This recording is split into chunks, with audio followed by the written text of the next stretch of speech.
On va commencer par partager l'écran. Alors, comme vous allez le voir, la sikha n'est pas sur la paracha à proprement parler cette fois-ci, mais elle est sur le mois, la période que nous sommes en train de vivre.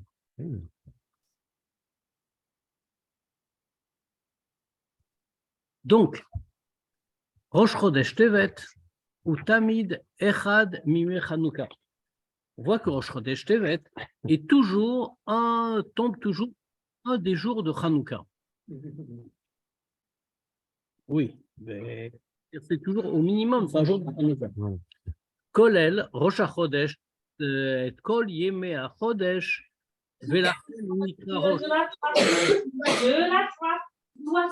Merci d'éteindre les micros. Merci d'éteindre. Quel plaît. Donc, Rosh Chodesh Tevet ou Tamid Echad Mimei HaChanukah. On fait que Rosh Chodesh Tevet tombe toujours donc pendant Chanukah. Keadoua, comme c'est connu, Kolel Rosh Chodesh et Kol Yemei HaChodesh. Velachen ou Nikra Rosh, comme c'est connu. Rosh Chodesh inclut en lui tous les jours du mois. C'est pour ça d'ailleurs qu'on l'appelle par le nom de Rosh, la tête. Pourquoi la tête? Alors, bien sûr, c'est dire le début, mais ça veut dire aussi la tête.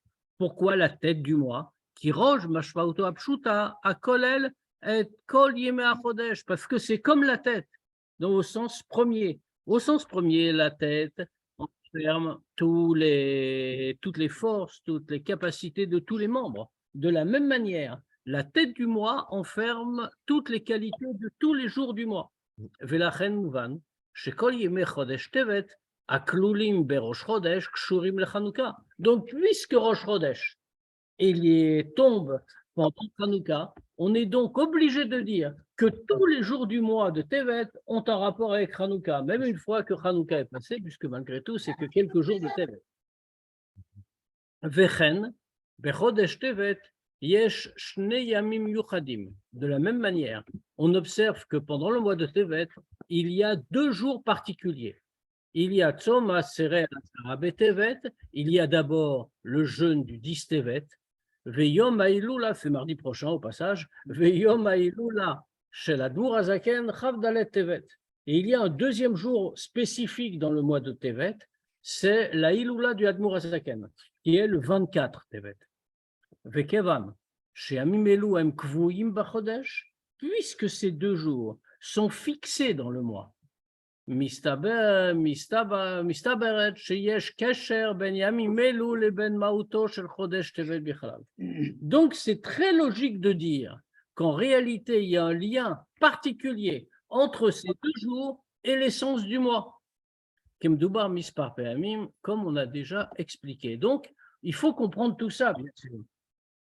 Là, on n'a fait que relever des points qui sont visibles, c'est-à-dire le rapport entre le Rosh Chodesh Tevet et Chanukah, et donc entre tous les jours de Tevet et Chanukah, et également le fait que se trouvent des jours spéciaux 10 Tevet, 24 Tevet, qui sont donc obligatoirement par le mois de Tevet liés à Chanukah. On ne comprend absolument pas évidemment pourquoi. On ne pas le rapport entre le 10 Tevet et Chanukah, par exemple, ou entre la Hiloula du Admor HaZaken et Chanukah. Mais on va le découvrir. Et pour ça, on va analyser un peu ce que signifie le mois de Tevet. Le Tevet, on n'en parle pas. Il n'était pas encore. Il n'était pas encore. Les Gabé Chodesh Tevet, Omrim Chazal. À propos du mois de Tevet, les Chachamim emploient une phrase. À la Pasuk, Vatilakach Esther et la Melech Achashverosh, c'est un commentaire des Chachamim sur la Megillah. À propos du Pasuk que Esther a été emmenée chez le roi Achashverosh, et la Megillah nous dit quand? Elle nous dit c'était Bechodesh à Syrie, c'était le 10e mois, ou Chodesh Tevet, c'est au mois de Tevet. C'est à ce moment-là que Esther a été emmenée chez Achashverosh. Chez Zéo, et les Chachamim commentent. Pourquoi le mois de Tevet? En réalité, la question dans le Pshat, bien sûr. Dans le Pshat, la question c'est pourquoi est-ce qu'on nous précise que c'était pendant le mois de Tevet? Qu'est-ce qui a pris à Achashverosh à ce moment-là de vouloir qu'on amène Esther? Alors ils répondent parce que c'est Erarcha Gouf Nene Minagouf. Parce que c'est le mois où le corps profite du corps. Pourquoi? Parce que pendant ce mois-là, le froid est particulièrement vif, qui est dit Rashi, Mipnatsina, comme Rashi le dit dans ses mots à lui, il dit c'est à cause du froid. Comme il fait froid, alors dans ce cas-là, les corps ont tendance à se replier en eux-mêmes et donc à jouir des choses matérielles. Maintenant, ça c'est le pshat dans la partie matérielle des choses. Maintenant, il y a un principe. Kol inyan begashmiut novea beruchniut. Toute chose matérielle provient des choses spirituelles. Ou binyanenu, comment ça s'applique chez nous? Akrirut bechodesh tevet begashmiut, le froid qu'il y a au mois de Tevet matériellement. Nigremet mipne shebetkoufazu ein shemesh avaye. Ça vient d'un fait spirituel. C'est qu'à ce moment-là, dans la période, ein shemesh avaye, il n'y a pas de soleil de Havaïe. D'où ça vient cette expression? Il n'y a pas de soleil. Dans le pshat, encore une fois, pourquoi il fait froid? Parce qu'en hiver, on a moins de soleil. Ça paraît évident. Mais comme on vient de le dire, tout événement matériel provient d'un événement spirituel. Qu'est-ce que c'est que le soleil? Qu'est-ce que représente le soleil? À quoi correspond-il spirituellement? Il y a un passouk là-dessus, un passouk dans Tehillim qui nous dit « Ki shemesh umagen avaye Elokim » car le soleil et sa protection, c'est Havaye Elokim, deux noms de Dieu. Et les commentateurs expliquent donc qu'il faut rattacher dans le passouk Shemesh avec Havaye et Magen, Shemesh le soleil avec le nom de Dieu Havaye, et Magen la protection avec le nom de Dieu Elokim. Ça veut dire en tout cas, alors c'est longuement expliqué ça, pourquoi Shemesh Havaye, pourquoi Magen Elokim, c'est une autre question. Mais ce qu'il faut retenir ici, c'est que le soleil, donc, est, si on peut dire, un correspondant matériel du nom de Havaye, du nom de Dieu. Et donc, ça veut dire, s'il n'y a pas de soleil dans une saison, c'est parce que le Shemesh Havaye ne brille pas. Meira begaloui baolam, il ne brille pas de manière révélée dans le monde.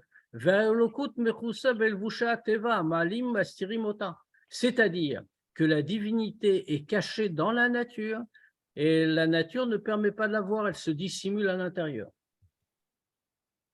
C'est l'idée de l'hiver spirituel. Oh non, au contraire, il y a des grandes dates en Tevet. Comme on a dit, il y a Chavdat Tevet, maintenant il y a He Tevet en plus. Donc, ça ne veut pas dire que le mois est négatif. Ça veut dire simplement que c'est un mois qui, comme chaque mois, a certaines caractéristiques. Mais au contraire, toute la sikha ici est pour nous dire quel est le travail spirituel qu'on doit fournir en Tevet. Puisqu'en réalité, chaque mois a son œuvre spirituelle particulière. Bon, bien sûr, un juif doit faire Torah et Mitzvot toute l'année. Il y a aussi le 28 Tevet. Absolument. Alors, bien sûr, un juif doit faire Torah et Mitzvot toute l'année. Mais chaque mois a une coloration particulière. Ça veut dire qu'au niveau de la avoda, de l'effort spirituel, il y a quelque chose de différent dans chaque mois. Et ce qu'on va voir, c'est qu'est-ce qu'on doit faire en Tevet en réalité. Qui a doigt, comme c'est connu. Zrichat ha-shemesh bechoska bechotsha kaitz i siman le otzmat ha-or va-chom shel kedusha. Comme on voit dans les autres saisons, on sait que l'éclat du soleil avec force pendant les mois d'été, c'est, bon, bien sûr, c'est un phénomène normal et analysé, etc. Mais ça représente quelque chose de spirituel. C'est le signe de la puissance de la lumière et de la chaleur de la Kedusha dans le monde. De quoi? Du Shemesh Havaye, du soleil qui représente, comme on a dit, le nom de Havaye.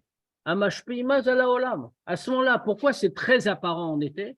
Parce que ça donne beaucoup au monde de manière dévoilée. Velachen, kal yoter la'avod et Hashem bechodashim elu masher bechodshah choref. C'est pour ça qu'il est plus facile de servir Dieu pendant les mois d'été que pendant les mois d'hiver. Parce qu'à ce moment-là, la lumière est plus grande, la lumière de Dieu est plus grande. Alors que pendant les mois d'hiver, et on le voit très bien, pendant les mois d'hiver, on a tous tendance à se replier sur soi-même, à faire moins d'efforts, à rester chez soi, etc., etc. Le service de Dieu est moins facile. Alors bien sûr, l'été est parfois utilisé, enfin disons que les forces des mois d'été sont détournées dans des chemins qu'elles ne devraient pas prendre. mais il s'agit d'un détournement de la force. Il faut la remettre à sa place. Dafka, Mesibazo, Yesh Ma'ala Ba'avodat Chodesh Tevet Apne Chodashim Acherim. C'est précisément pour cette raison qu'il y a une supériorité dans la avoda de Tevet par rapport à toute la avoda des autres mois. C'est à partir de ce moment-là que les jours commencent à racheter.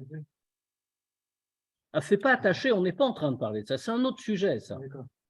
Là, on parle d'un point particulier, on voit, Tevet, c'est le mois de froid, c'est ce que dit Rashi.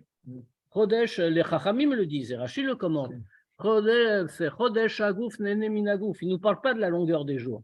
Ça, c'est tout à fait une autre chose. Ou les kach, Romezim Chazal Bedivreem, Yarach Shagouf Nene Minagouf.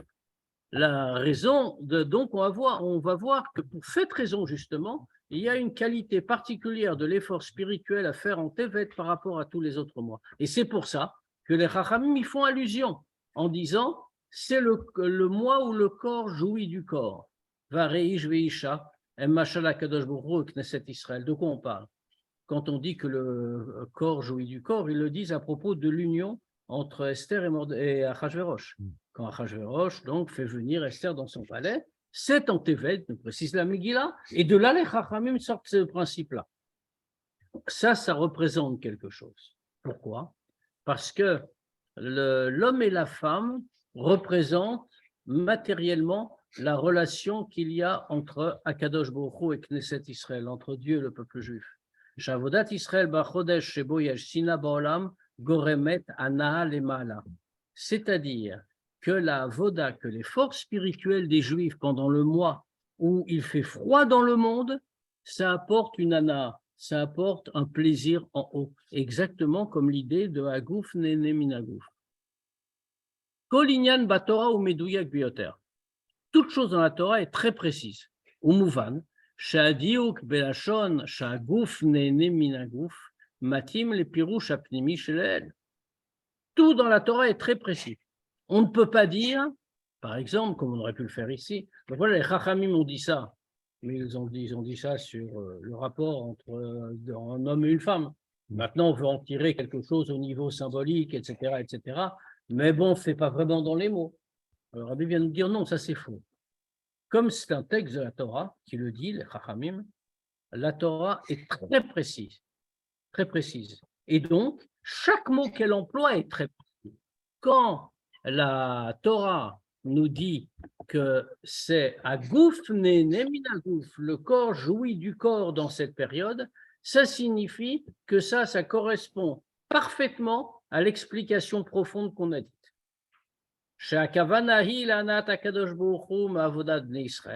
C'est-à-dire que tout ce qu'on veut dire ici, c'est comment Dieu tire un plaisir de la avoda faite par les Juifs dans la période. Parce que tout ce plaisir en haut qui vient de la avoda des Juifs pendant le mois de Tevet, c'est gouf nene minagouf, a-t-on dit, le corps jouit du corps. Autrement dit, cette avoda a rapport précisément avec le corps des Juifs. Et le mot gouf est employé dans deux fois.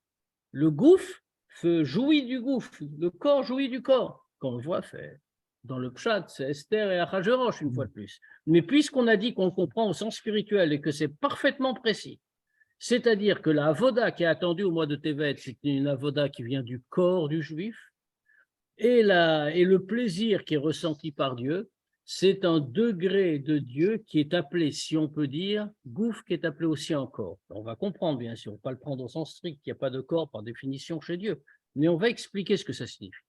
À Esber Lekahu, qu'est-ce que ça veut dire? Kol amitraresh be'olam gadol kashur lavodata adam she'olam katan. Il y a d'abord un grand principe.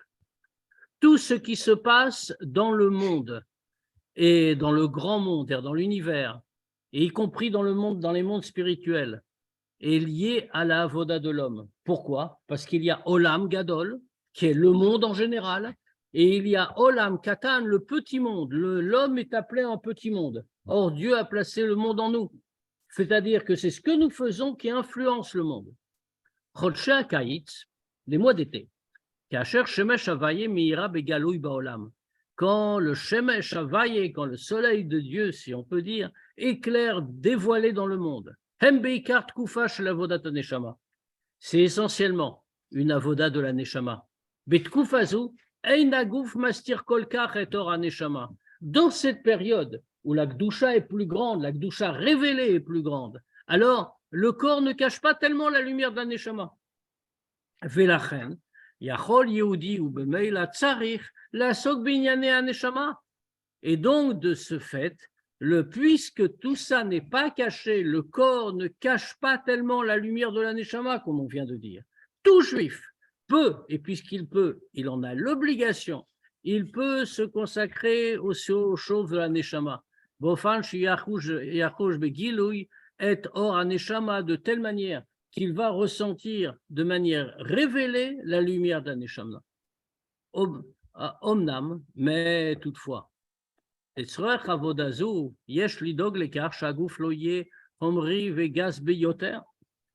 cette avoda des mois d'été, il y a quand même une chose à laquelle il faut prendre garde. Il faut faire attention que le corps ne soit pas trop grossier. Parce que malgré tout, il y a un rapport obligatoire entre le corps et la neshama. La neshama est habillée dans le corps. Elle se révèle par l'intermédiaire du corps. Et donc, le corps doit être un réceptacle adapté à la neshama. Il faut le raffiner pour qu'il ne la cache pas. Mais tout ça, c'est très bien, c'est très grand et chacun doit le faire. Mais ce n'est qu'une préparation à la avoda principale. Ayudi Messir et Akisou Yamastir et Or Aneshama. Mais tout ça, rendre le corps moins grossier, faire qu'on puisse servir Dieu avec la Neshama, ça c'est très important. Mais ce n'est pas encore le but. Le but, c'est que le juif retire complètement le voilement de la lumière de la Neshama pour qu'il puisse être vraiment Oved Havaye Benishmato, un serviteur de Dieu par sa Neshama. Ça, c'est les mois d'été. Inversement, pendant les mois d'hiver. Kacher Shemesh Havaye Eina Meira Kolkar. On l'a dit, il n'y a pas de soleil matériellement, ce qui signifie que le Shemesh Havaye, la lumière de Dieu, éclaire moins. Vezuit Kufa Shel Krirut, c'est un moment de froid. Azikar Avdata Adam et Avodata Gouf. À ce moment-là, puisqu'il y a un moins grand dévoilement de la divinité dans le monde, l'essentiel de la avoda, qu'est-ce que c'est? Ce n'est plus la avoda de la neshama, c'est la avoda du corps, c'est-à-dire les acher ou les varer et agouf, c'est-à-dire raffiner le corps, le rendre moins grossier. Maintenant, il y a plusieurs mois différents, mais la différence entre le mois de Tevet et les autres mois. Dans les autres mois, même si ce sont des mois d'hiver, sont des mois de froid, malgré tout, il y a un peu de chaleur dans le monde. Là, on va le traduire en spirituel. C'est-à-dire qu'à ce moment-là, le raffinement du corps vient du fait que la lumière de la Neshama se révèle, même un petit peu. Alors que le mois de Tevet, que le mois de Tevet, c'est le plus froid, le maximum. Ça désigne une situation où le voilement est si grand que ça ne permet même pas le dévoilement de la lumière de la Neshama.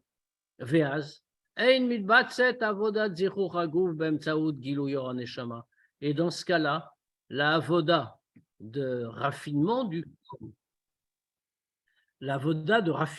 corps, ne se passe pas par le dévoilement de la lumière de la Neshama. Puisque ce n'est pas possible, il n'y a pas du tout de lumière. Et là, mais c'est le corps qui doit se débrouiller tout seul. C'est lui qui doit le faire et révéler la lumière de la Neshama. Alors, bien sûr, on comprend donc que le mois de Tevet, une fois qu'on a expliqué ça, on comprend que le mois de Tevet est le mois où la avoda est la plus grande en réalité. La avoda que nous devons faire avec le corps est la plus grande. Le rabbi précédent a raconté Beshem Admour à Tzemar Tzedek, au nom du Tzemar Tzedek, Sipour à la Baal Shem Tov, une histoire du Baal Shem Tov. À Baal Shem Tov, Chivev Meod Or. Le Baal Shem Tov aimait beaucoup la lumière. Pamachat, Belaïl Chorfi. Or, il s'est trouvé qu'une fois, un soir d'hiver, Loayul et Talmidav Maspik Nerot, Kdelaïr et Bet Midrash. Bon, au temps du Baal Shem Tov, on n'a pas d'électricité dans la maison, hein. Donc il faut avoir des bougies pour s'éclairer. Or, il se trouve qu'il est arrivé une fois qu'une nuit d'hiver, les élèves du Baal Shem Tov n'avaient pas assez de bougies pour éclairer le Bet Midrash. Ora Baal Shem Tov, la kachat, me'agag et nerot akerach uladlikam. Alors, qu'est-ce qu'a fait le Baal Shem Tov? Il a dit d'aller prendre sur le toit les bougies de glace.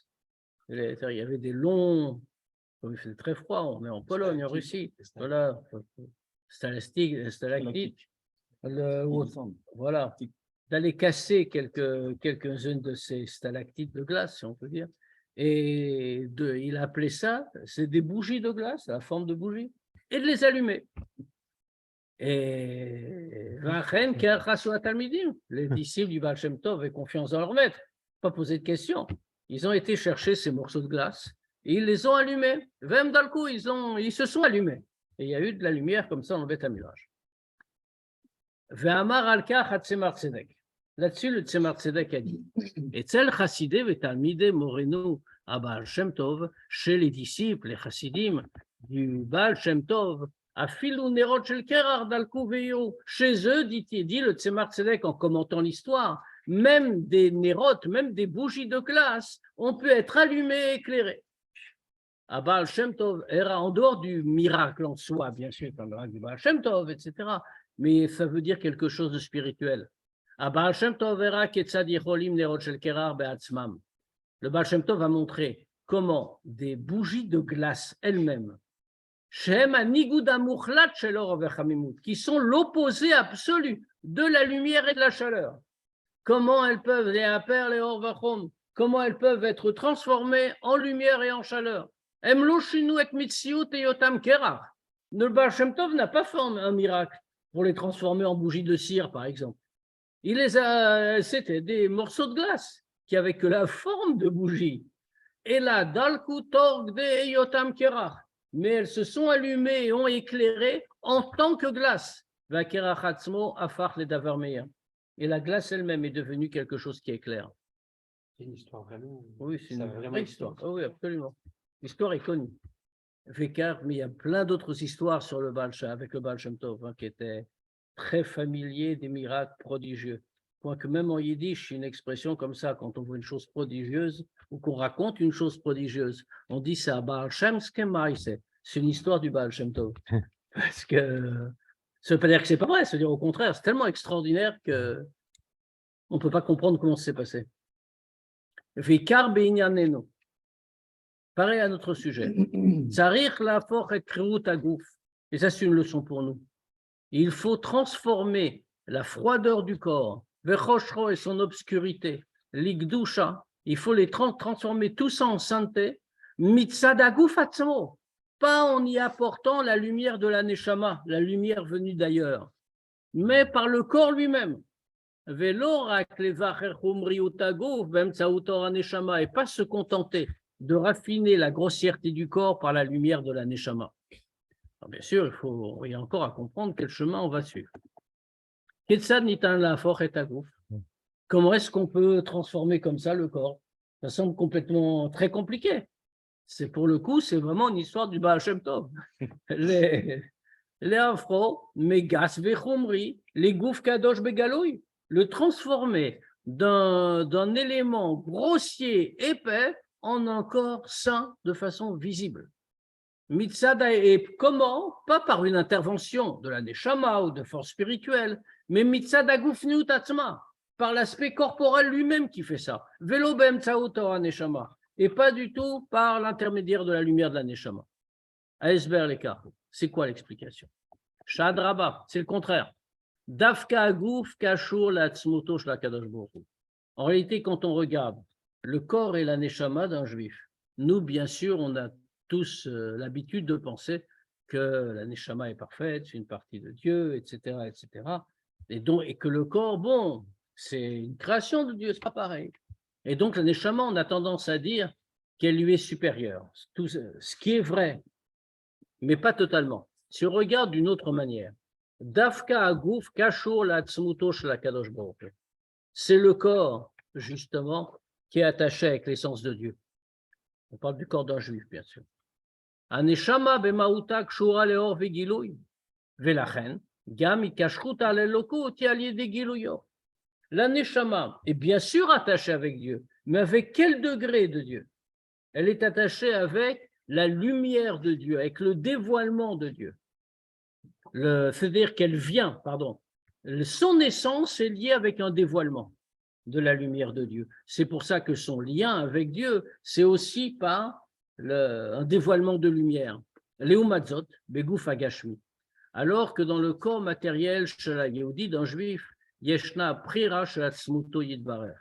Il y a quelque chose d'autre, il y a un autre élément. C'est Dieu lui-même, l'essence de Dieu, qui a choisi le corps d'un juif. Quand on dit dans la Tfila, Ata bechartanu mikol ha'amim, oui, Yom Tov, Ata bechartanu mikol ha'amim, Afta otanu, etc. Quand on dit Ata bechartanu, tu nous as choisis, de quoi est-ce qu'on parle? Une question des commentateurs de la Tfila. De quoi est-ce qu'on parle? Qu'est-ce qu'on veut dire par Ata bechartanu? Le mot lifror, bechartanu, nous a choisis, ça fait référence à la notion de libre arbitre. Dieu a librement choisi. Vous pouvez choisir qui vous voulez, c'est exactement ce qu'on veut dire. Et il nous a choisi. Qu'est-ce qu'il a choisi en nous? Pour répondre à cette question, il faut d'abord comprendre comment s'établit le libre arbitre. Le libre arbitre ne s'établit qu'entre deux choses totalement identiques. Prenons un exemple très simple. Si quelqu'un, un exemple humain, avant de rentrer dans le choix de Dieu, si j'ai le choix entre deux objets, qu'il y en a un que je déteste et un autre que j'aime, je vais bien sûr choisir, qu'on me dit, choisis celui que tu veux. Bien sûr, je vais choisir celui que j'aime, mais je ne serai pas libre en le choisissant. Pourquoi? Parce que je ne pouvais pas choisir celui que je déteste. Je le déteste, je ne le veux pas. Un exemple encore plus simple. Je suis un père de famille, je veux faire plaisir à un de mes enfants. J'ai un enfant qui aime le chocolat et qui déteste les bonbons. Alors, je vais lui faire plaisir. J'achète du chocolat, bien sûr. Et puis, je vais lui faire encore plus plaisir. En arrivant à la maison, je lui dis, regarde, tu as très bien travaillé, tu as été très gentil. Je t'achète ce que tu veux, dis-moi, bonbon ou chocolat? Bien sûr, l'enfant, comme je m'y attends, répond le chocolat. Il déteste les bonbons. Est-ce qu'il était libre?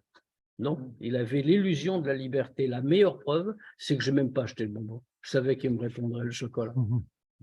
Il n'était pas libre. Pour être libre, il aurait fallu qu'il aime de manière parfaitement égale les bonbons et le chocolat. Et dans ce cas-là, il choisirait vraiment comme il veut, sur l'instant. Ce n'était pas son cas. Quand on dit Ata bechartanu, si on dit que Dieu nous a choisis pour la Neshama, alors dans ce cas-là, il n'était pas libre. Il ne nous a pas choisis. La Neshama juive, c'est unique. Il n'y a pas de Neshama comparable chez un goy. Donc Dieu ne pouvait choisir que la Neshama. Donc il ne nous a pas choisis. Il nous a pris, mais il était obligé, si on peut dire. Donc, mais qu'est-ce qu'il y a? Il y a une chose identique chez un juif et chez un goy, en revanche. Oui, mais ça c'est après, mais le corps en soi, ça c'est des mitzvot derrière, bien sûr. Mais le corps en tant que tel, la nature du corps, la meilleure preuve, on peut même, qu'on n'ait pas besoin, mais on peut faire une transplantation cardiaque d'un goy et un juif, ça marche. On fait une transfusion sanguine, ça marche aussi. Je veux dire, il n'y a pas de différence matérielle, c'est le même corps. Là où il y a équivalence, il peut y avoir un choix. Donc, quand on dit Ata bechartanu, ce n'est pas de la Neshama qu'on parle, elle était par nature choisie. De quoi on parle? On parle du corps. C'est-à-dire que contrairement à la Neshama qui ne fait l'objet que d'un dévoilement de la lumière divine, le corps est choisi par l'essence de Dieu. De ce point de vue-là, le corps a une supériorité sur la Neshama. Velachen, Dafka gashmiut aguf kshura bemida mukar yoter lelokut. Et c'est pour ça que c'est l'aspect matériel du corps, justement, qui est lié de manière beaucoup plus profonde avec Dieu, mais Asher Kesher Bemtsaout Or Neshama, que par le lien qui est établi par la lumière de la Neshama. Ki dafka begashmiut aguf yeshno kaviachol koach ha'atzmut hana'alem ha'neshama. Parce que c'est justement dans le corps matériel, qui a la force de l'essence de Dieu qui est beaucoup plus haute que la Neshama. Ar koach ha'atzmut shebeguf mitgale dafka betkufa shel hastara. Quand est-ce que ça se révèle, ça? Ce koach ha'atzmut, c'est l'essence de Dieu qui se trouve dans le corps. Elle se révèle justement dans des moments où c'est caché. Kacher or haneshama eino meir begaloui. Quand la lumière de la Neshama ne brille pas de manière révélée. À ce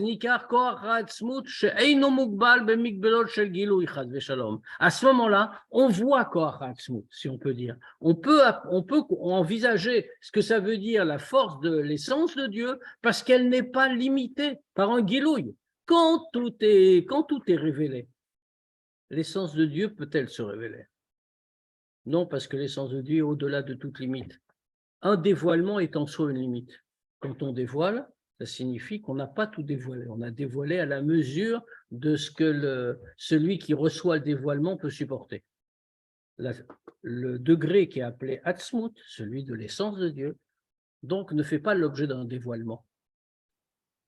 Ici, quand justement c'est caché, quand la lumière qui brille dans la Neshama est cachée, la lumière spirituelle, ça veut dire dans les temps d'hiver, comme on a expliqué, à ce moment-là apparaît une lumière qui n'a pas besoin de dévoilement, qui est au-delà des limites du dévoilement.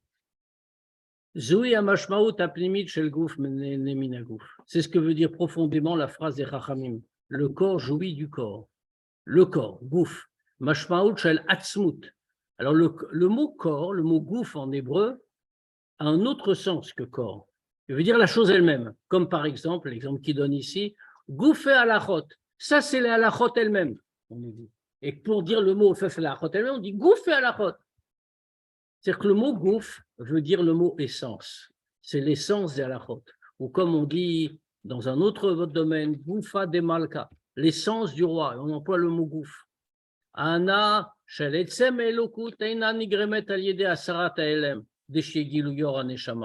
C'est-à-dire que le plaisir du Etzem Elokut, de l'essence de Dieu, n'est pas causé par le fait qu'on retire le voilement, de telle manière que la lumière de la Neshama se révèle. Et la Dafka Minagouf, mais c'est quand il vient du corps. Kacher Agouf Atzmone, par l'Ikdusha, quand le corps lui-même est transformé en Gdusha. Vezena c'est Dafka Mipna Atzina. Et comment est-ce qu'on réalise ça? À cause du froid. Betkoufa Shalem Vester. Le froid, c'est-à-dire la période que nous vivons maintenant, quand il y a un voilement. Vezo Akesher Shel Chodesh Tevet Limei Chanouka. Maintenant, une fois qu'on a expliqué spirituellement la période, on peut comprendre le lien qu'il y a entre le mois de Tevet et Chanouka. Tachlit Nerot à Chanouka hi ligrom la vaye yagi achoshki. Le but des lumières de Chanouka, c'est de parvenir à, et Dieu mettra fin à mon obscurité. La lumière de Hanouka éclaire l'obscurité. Et même pas seulement l'obscurité, mais même l'obscurité qui est à l'extérieur, dans le domaine public. Comme c'est marqué dans la Gemara, qu'on doit allumer les lumières de Hanouka, Alpetar Beito mi bachutz, à la porte de sa maison, à l'extérieur, que la lumière pénètre le monde. Ad asher yagi achoshki, jusqu'à ce que cesse mon obscurité. Shachosher atzmo yair. C'est-à-dire que l'obscurité elle-même éclaire. Comme on arrive à Yagi Achoshki, que cesse mon obscurité, c'est par le premier mot. Ve avaye, et Dieu. Betosefet vav, avec le vav devant, et. Bitou yamare al dargash lokut shemeal ishtal shelut veyirida. Va vaye de leilan. Quand on met ve avaye, avec le vav devant, ça représente un niveau de la divinité qui est au-delà de tout l'enchaînement des mondes, de toute la descente progressive de la lumière dans la création et de toutes ces descentes. Le vav devant désigne un degré de havaye qui est supérieur à toute la création. Vezod bedomé l'inyan shel guf ne'ene min haguf. Et ça correspond à ce sujet-là de guf ne'ene min haguf. Le corps jouit du corps. Shemitzad maout elokut, guf, du fait du guf, c'est-à-dire l'essence de la divinité. Offert gam chosher haguf atzmo likdusha, même l'obscurité du corps elle-même se transforme en kdusha. Gofan klali, zu evdel ben avoda bizman shebet hamikdash kayam, le ben avoda betkufat hagalut. De manière encore plus générale, ça c'est toute la différence entre le service de Dieu au temps du Beth Amikdash et le service de Dieu que nous devons faire en temps de Galout. Bisman abayit aya giloui elokut baolam. Au temps du Beth Amikdash, qu'est-ce qu'il y avait de plus qu'aujourd'hui? Il y avait un dévoilement de Dieu dans le monde. Kenemar, comme c'est marqué très clairement, les Pirkei Avot nous le disent. Asara nisim naasu leavotenu Beth Amikdash. Il y avait 10 miracles qui se passaient constamment dans le Beth Amikdash, etc. Ce n'est pas la seule chose, mais ça veut dire quoi qu'il y a 10 miracles? 10 choses qui ne sont pas naturelles. C'est-à-dire 10 choses où c'est Dieu qui apparaît dans l'univers. Veilo bisman agalut. Alors qu'en temps d'exil, comme maintenant on est, ototenu lorainu, on n'a pas vu de miracle. Elokut musteret, adasher achosher chirasser aretz. La divinité est cachée, au point que l'obscurité recouvre la terre. Vaza avodahi. Alors maintenant, qu'est-ce qu'il nous appartient de faire? Sheva vaye yagia choshki. Que ve'avaye, le degré de la divinité au-dessus de la création, au-dessus de l'univers. Lui va venir et yagia choshki va mettre fin à mon obscurité. Viesh lomar, shezoa esber apnimi lekar sheneot chanukah inan betelim leolam. Ça, c'est la raison profonde pour laquelle les Nérot de Hanouka, nous disent les Chachamim, ne disparaissent jamais. Elles ne disparaîtront jamais. Bon, elles ont existé tout au long de l'histoire juive, mais à part ça, Noeget aflacha chorban begalutenu, on voit qu'on les allume même après le chorban, même après la destruction du Beth Amikdash. Shelo ki Nérot Amikdash, c'est pas comme les Nérot du Beth Amikdash elles-mêmes. Après tout, les Nérot Hanouka, de quoi, qu'est-ce qu'elles commémorent? Elles rappellent les Nérot du Beth Amikdash. Or, les Nérot du Beth Amikdash, elles ont été annulées. Il n'y a plus le Beth Amikdash, il n'y a plus de Nérot. Et ce qui rappelle les Nérot du Beth Amikdash, il y a un din au contraire qu'on doit les garder éternellement, ce qui n'est pas logique en réalité. Maintenant, on le comprend. On voit chez l'autre Nérot Amikdash. Ce n'est pas comme les Nérot du Beth Amikdash, que comme les Chachamim nous disent, que chez Ein Beth Amikdash Kayam, Ein Afa Nérot Betelot, que quand le Beth Amikdash n'existe pas, alors les Nérot aussi disparaissent. Bien que, comme on a dit, les Nérot Hanouka ne soient qu'un souvenir de ce qui est arrivé avec les Nérot du Beth Amikdash. Pourquoi? Quelle est la différence? Nérot Amikdash meviot lam shachad voradat haor akashur lishtalshalut or bekeli. Parce que les Nérot du Beth Amikdash sont bien sûr un grand événement spirituel. Mais qu'est-ce qu'elles amènent? Elles amènent le fait qu'on fait descendre une lumière qui est attachée avec la création, qui est attachée avec le monde. Elle descend dans le monde et à la mesure du monde. C'est ce qu'on appelle Or Bekeli, la lumière à son réceptacle. Velachen, Kacher Haolam, Uvemasav, Shel Galut, Vastara, Anerot Betelot. Donc, quand le monde ne constitue plus un bon réceptacle, autrement dit, quand le monde est dans une situation de Galut, où tout est masqué, tout est caché, à ce moment-là, comme c'est aujourd'hui, il n'y a pas de Beth Amikdash. Or, dans ce cas-là, Nérot Betelot, les Nérot disparaissent. Les Umadzot, inversement. Mais Viot Nérot Hanouka et Taor Atzmuti. Les Nérot Hanouka amènent une lumière bien plus haute, la lumière de l'essence de Dieu. Shemeal et Ishtalshalut, beaucoup plus haute que la création. Vlachen en bain shinui. À ce degré-là, il n'y a pas de changement. Elles éclairent, elles brillent, même dans une situation de voilement complet. Et elles transforment complètement l'obscurité en lumière. Maintenant, on peut comprendre, une fois qu'on a compris le lien avec Hanouka, de l'idée de Tevet avec l'idée de Hanouka, on peut comprendre aussi le lien entre Tevet et le 10e jeûne, comme il a appelé dans les Slichot, Asara Betevet, le 10 Tevet.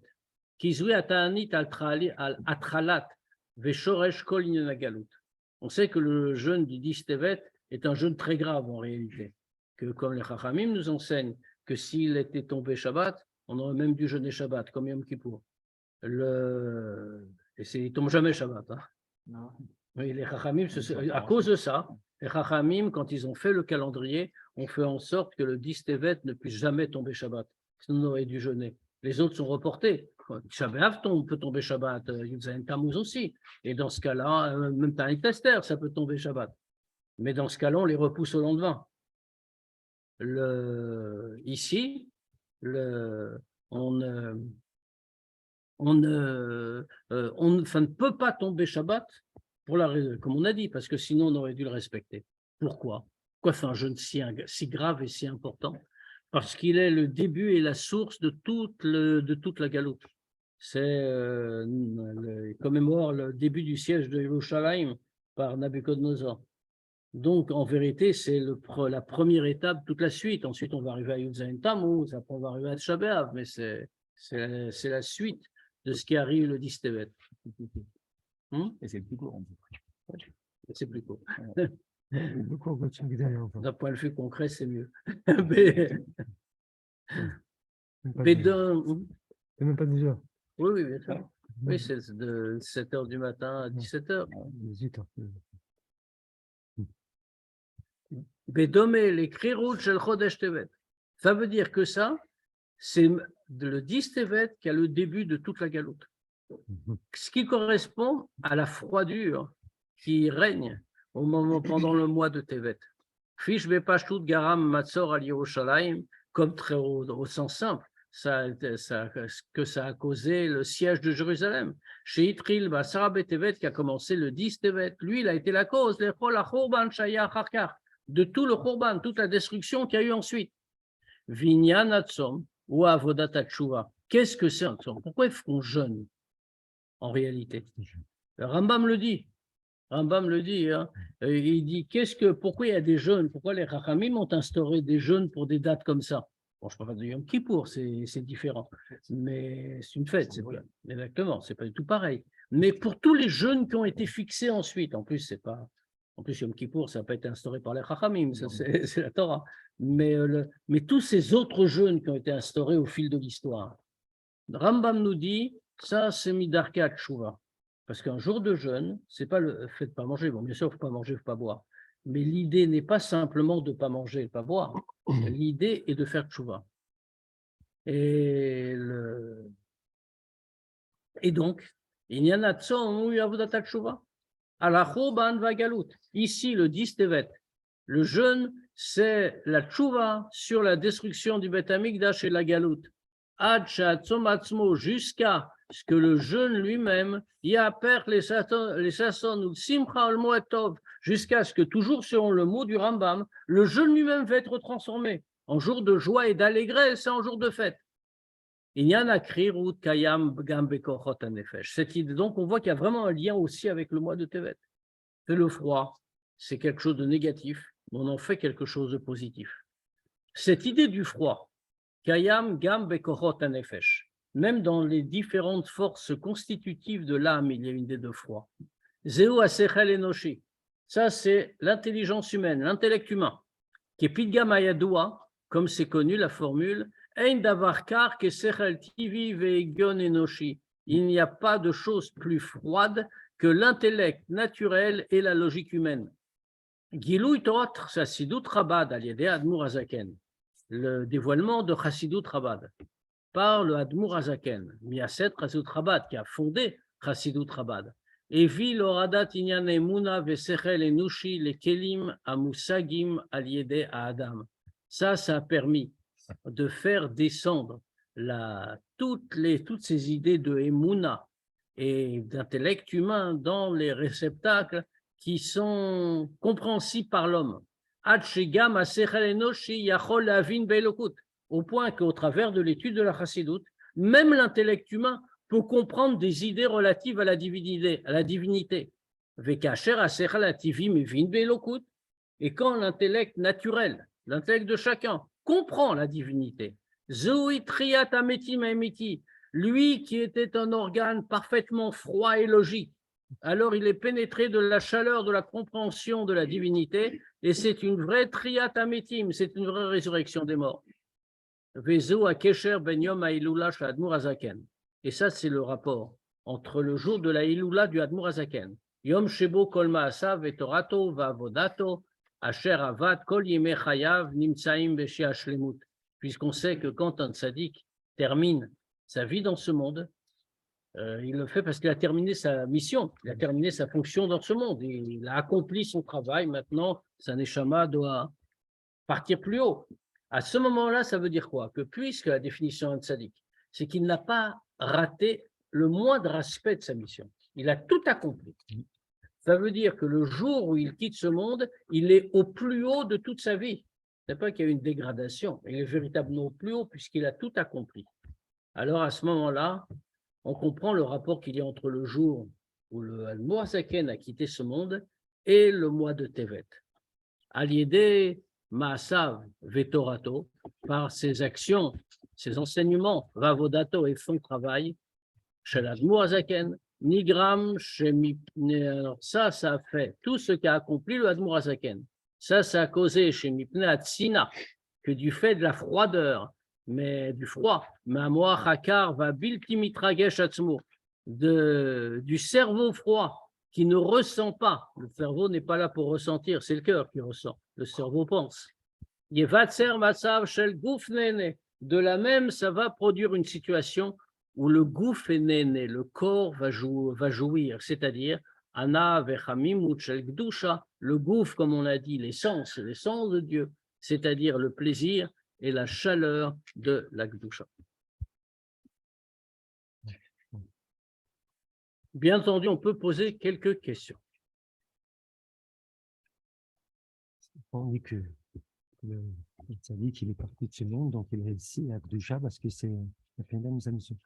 Est-ce que ça peut expliquer, je sais pas, il y avait le la rabbinite, il a dit de ne pas s'approcher du Kever. Est-ce que c'est parce que ça faisait une Gdusha? Ouais, bah, va dire, parce que je n'avais pas le dire fort. Donc, pour la révélation, ce n'est pas vraiment. Après, on fait approcher. Quand la question, c'était quand la rabbinite, la femme du rabbi, a quitté ce monde, le rabbi avait demandé de ne pas s'approcher du Kever. Mais parce que c'était Gouf Kadosh, donc pas tout le monde peut. Le corps d'un tzaddik, c'est une chose très kadosh, en réalité. Vivant ou vivant et pas vivant? Absolument. Parce qu'en réalité, normalement, ça devrait être tout juif. Tout juif est kadosh. Ça, c'est d'abord la première définition. Maintenant, en dehors de ça, quand quelqu'un a travaillé sur lui-même dans toute sa vie, son corps a changé de nature. Ce qui permet de comprendre comment on nous dit que Eliyahu Hanavi, le prophète Élie, est monté avec son corps dans l'autre monde, monté dans une flamme, comme c'est rapporté dans le Nar. C'est tout à fait étonnant. C'est quoi cette histoire? Vous dire, ok, tout homme doit mourir. Il y a eu des grands tzadikim qui sont morts avant Eliyahu Hanavi, Moshe Rabbeinu aussi, le Nifta. Il a été enterré, etc., comme la Torah elle-même le dit.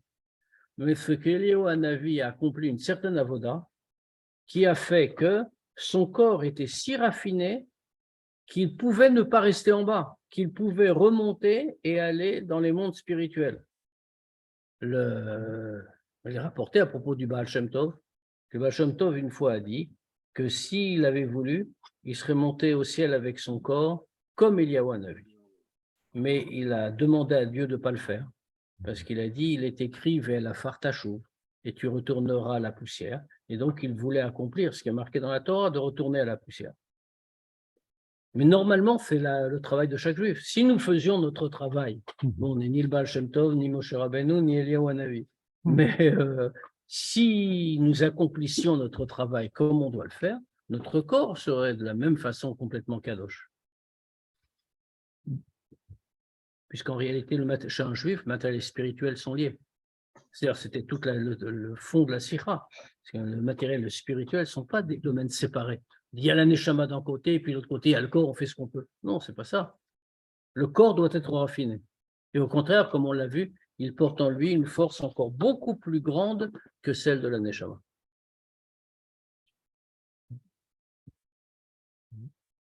En plus, c'est moi Tevet. Agouf nene min agouf.